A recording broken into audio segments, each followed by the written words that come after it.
পলাশের ডাঙ্গায় কাইজোর এলাকায় এক ইটভাটায় 50,000 টাকা জরিমানা করেছে মোবাইল কোর্ট।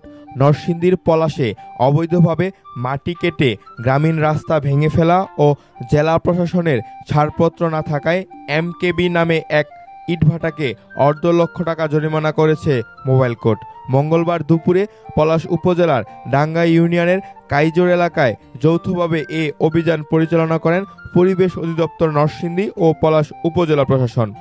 এ অভিযানে প্রসিকিউটরের দায়িত্ব পালন করেন পরিবেশ অধিদপ্তর নরসিংদী জেলা কার্যালয়ের সহকারী পরিচালক প্রশান্ত কুমার রায়। এছাড়াও পুলিশের একটি টিম আইন শৃঙ্খলা রক্ষার্থে সার্বিক সহযোগিতা প্রদান করেন।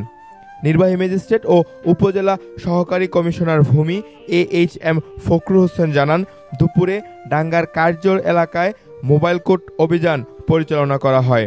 এ সময় অবৈধভাবে মাটি কেটে গ্রামীণ রাস্তা ভেঙে ফেলা ও জেলা প্রশাসনের ছাড়পত্র না থাকার দায়ে একটি ইটভাটাকে 50,000 টাকা জরিমানা করা হয়। পরিবেশের সুরক্ষায় অবৈধ ইটভাটার বিরুদ্ধে এ ধরনের অভিযান চলমান থাকবে বলে তিনি জানান।